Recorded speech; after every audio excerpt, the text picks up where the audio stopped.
시험을 통해서 선발된 사람들이 국민들을 상대로 권력을 집행하고 군림하는 사람이다라는 인식이 없어지고 헌법 정신을 구현하기 위한 국민 전체에 대한 봉사자라는 기본적인 인식을 마음에 새기면서 일할 수 있도록 보다 더 적극적이고 심도 있는 교육을 좀 널리 해주셨으면 좋겠다는 말씀 드리겠습니다.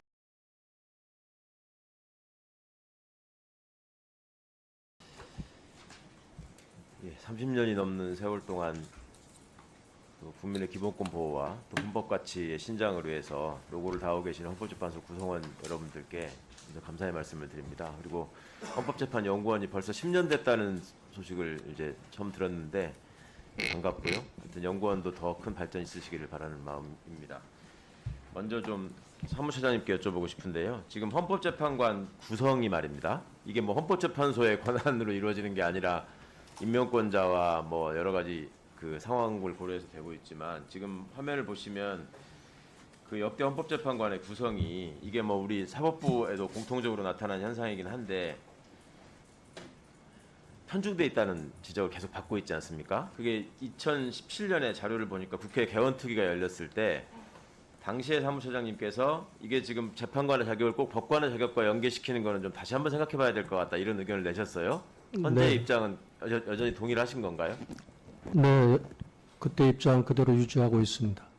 지금 이 그 법관 위주의 헌법재판관 구성이 그간의 이제 헌법재판소가 발전해 오는 과정에서 그 법원의 시스템이나 법원의 판단 사례나 뭐 심지어 서식이나 이런 것들을 이제 많이 참고하시고 그러는 과정에서 이제 법관 출신 재판관들이 많은 기여를 하신 것도 사실이지 않습니까? 근데 네. 지금은 어떻습니까? 비교를 해보면 헌법재판소의 여러 가지 제도나 그 규정이나 절차나 서식이나 뭐 대국민 서비스나 이런 면에서 법원과는 차별화되게 많이 발전되고 있다고 자부하십니까? 그 재판이라는 그 같은 재판이기 때문에 공통되는 부분도 있겠지만 저희들만의 특수한 또 헌법 재판의 논리가 있기 때문에 많이 저희들이 나름 차별화되고 있다 이렇게 좀 언급을 하고 싶습니다. 네. 지금 헌법재판소 재판관들도 문제지만 그럼 재판관들은 근본적인 어떤 임명 과정에서의 한계나 여러 가지가 있다고 하더라도 헌법연구관은 그렇지가 않잖아요. 헌법연구관은 헌법재판소에서 자체적으로 얼마든지 다양성을 갖고 임명하실 수 있을 것 같은데 지금 차트를 보시면 헌법연구관도 역시 보면은 비법관 출신, 그러니까 비법조인 출신 연구관들이 굉장히 소수이고 최근에는 또 아예 뽑지도 않으셨더라고요. 이 문제는 왜 생기는 건가요?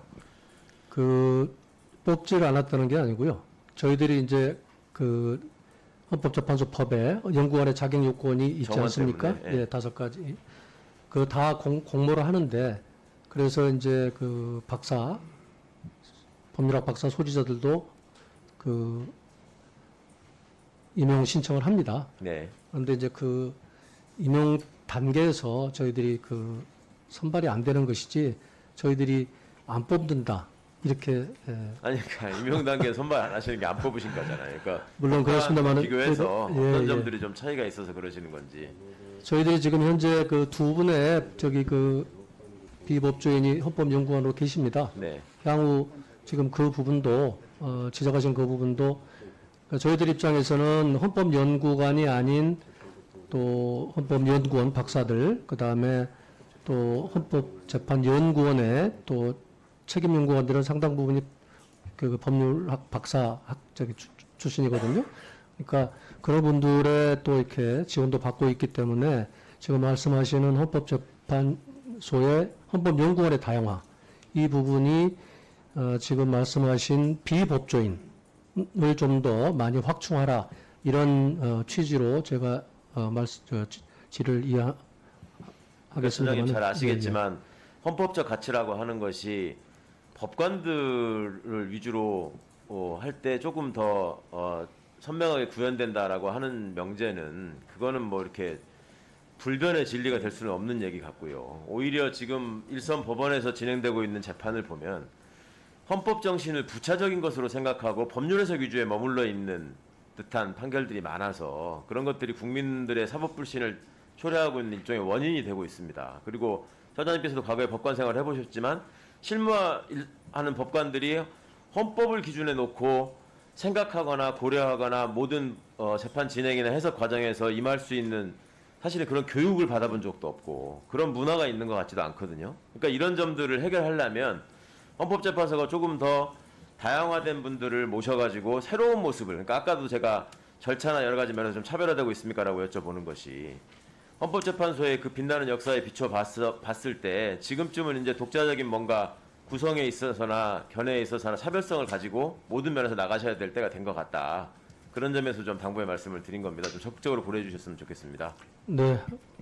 네네. 연구원장님께 한 가지 여쭤보겠습니다. 아까 이제 업무 보고 중에 자료를 주신 것 중에 좀 반가웠던 부분이, 연구원이 이제 자체 내에서 어떤 연구 과제를 수행하는 거에만 머물지 않고 외부에 가서 적극적으로 교육도 하신다. 그런데 보니까 연구원 자체 인력이 얼마 안 돼요. 그 교육은 어떻게 하고 계시는 거예요? 누가 하는 거예요?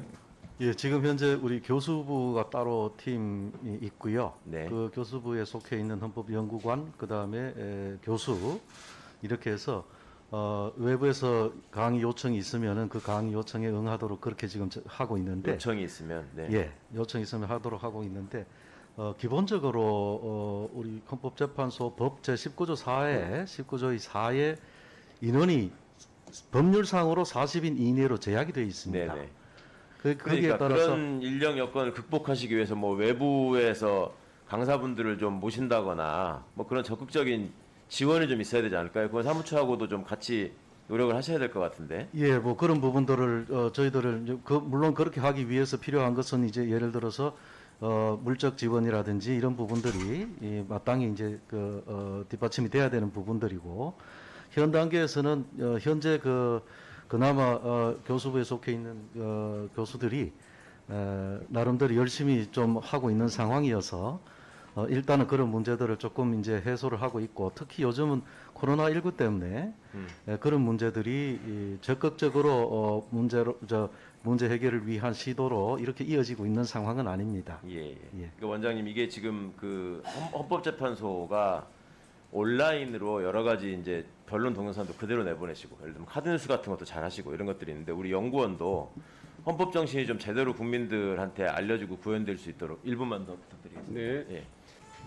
특히 제가 생각할 때는 이 교육을 맡고 계시는 선생님들이나, 그 다음에 그 소위 권력기관 종사자라고 하는 사람들, 그 다음에 그 일선 현장에서 재판을 하고 있는 법관들, 이런 분들의 인권 의식, 또 헌법 정신에 대한 어떤 그 가치에 대한 고려, 이런 것들이 다른 직업보다 훨씬 더 필요하신 분야인 것 같아요. 그래서 그런 쪽에서 연구원이 관심을 갖고 계시고 거기에 대해서 또 적극적으로 교육을 하겠다는 의지를 표명해 주신 걸 되게 감사하게 생각하면서, 저희가 그거를 지원할 수 있는 부분이 있으면 입법적으로 언제든지 말씀해 주셨으면 좋겠고, 그런 어떤 특히 권력기관 종사자들의 마음가짐 속에 이것이 우리가 이 안에서 시험을 통해서 선발된 사람들이 국민들을 상대로 권력을 집행하고 군림하는 사람이다라는 인식이 없어지고 헌법 정신을 구현하기 위한 국민 전체에 대한 봉사자라는 기본적인 인식을 마음에 새기면서 일할 수 있도록 보다 더 적극적이고 심도 있는 교육을 좀 널리 해주셨으면 좋겠다는 말씀 드리겠습니다. 예, 우리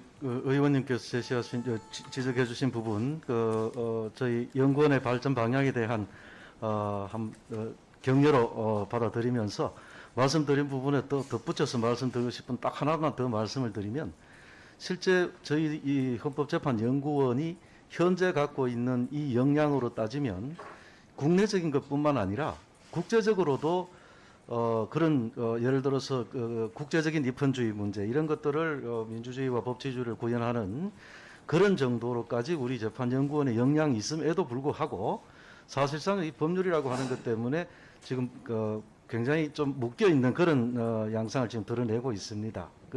그런 일들을 지금 현재 학회 차원에서 다른 이제 공법적인 학회에서 세계 뭐 예를 들어서 저개발 국가라든가 이런 나라들의 젊은 연구자들이라든지 이런 사람들을 불러서 뭐 헌법도 교육시키고 민주주의도 교육시키고 하는 이런 것들을 학회 차원에서 하고 있는데, 저희 사실 그런 문제들을 우리 헌법재판연구원에서 같이 할 수 있으면은 저희들 너무 제 기능을 다 한다고 생각이 되는데, 문제는 우리 법률로서 너무 강하게 제약이 되어 있기 때문에 그런 부분에 대해서 우리 의원님들께서 그런 부분에 많은 지원과 격려를 좀 여쭙고 싶습니다.